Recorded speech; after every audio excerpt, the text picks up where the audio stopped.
साबक़े मुरक्कब अल्फाज बनाते वक्त जो हर्फ या कलमा लफ्ज़ के शुरू में लगाया जाता है उसे साबक़ा कहते हैं।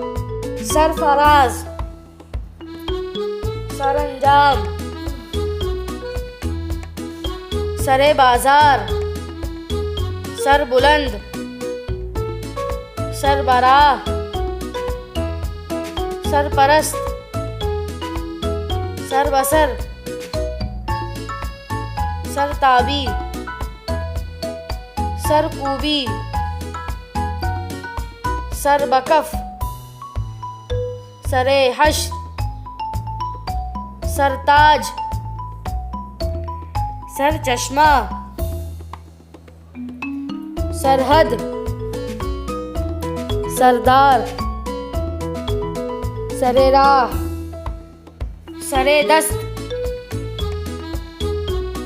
सरसब्ज,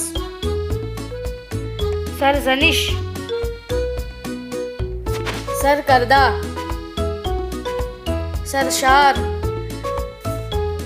सरे शाम, सरफरोश, सरगुज़श्त, सरगर्मी, सरे महफिल,